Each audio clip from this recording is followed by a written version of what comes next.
राज्यात विधान परिषदेच्या 11 जागांसाठी राजकीय पक्षांनी आपापले उमेदवार जाहीर करून उमेदवारी अर्ज दाखल केलेत. निवडणुकीत भारतीय जनता पक्षाकडून अमित गोरखे यांना उमेदवारी दिल्याने बीडच्या गेवराईमध्ये मातंग समाज बांधवांनी आनंद साजरा केला. तसेच अमित गोरखे यांना विजयी करण्याचे आवाहन देखील यावेळी करण्यात आले. असे असताना मात्र विधान परिषदेच्या जागांसाठी उद्धव ठाकरे यांचे निकटवर्तीय आणि सर्वच पक्षांशी जवळीक असलेल्या मिलिंद नार्वेकरांनी उमेदवारी अर्ज दाखल केल्याने मतांची पळवापळव होऊन मते फुटतील की काय असा प्रश्न उपस्थित होत आहे.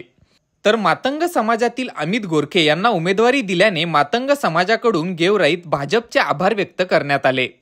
भारतीय जनता पार्टीने जो ऐतिहासिक निर्णय घेतला आहे तो म्हणजे विधान परिषदेवर मातंग समाजाला अमित गोरखे साहेब यांच्या रूपाने जी संधी दिली आहे त्याबद्दल संपूर्ण महाराष्ट्रातील मातंग समाजाच्या वतीने मी भारतीय जनता पार्टीचा व केंद्रीय निवड समितीचा आभारी मानतो.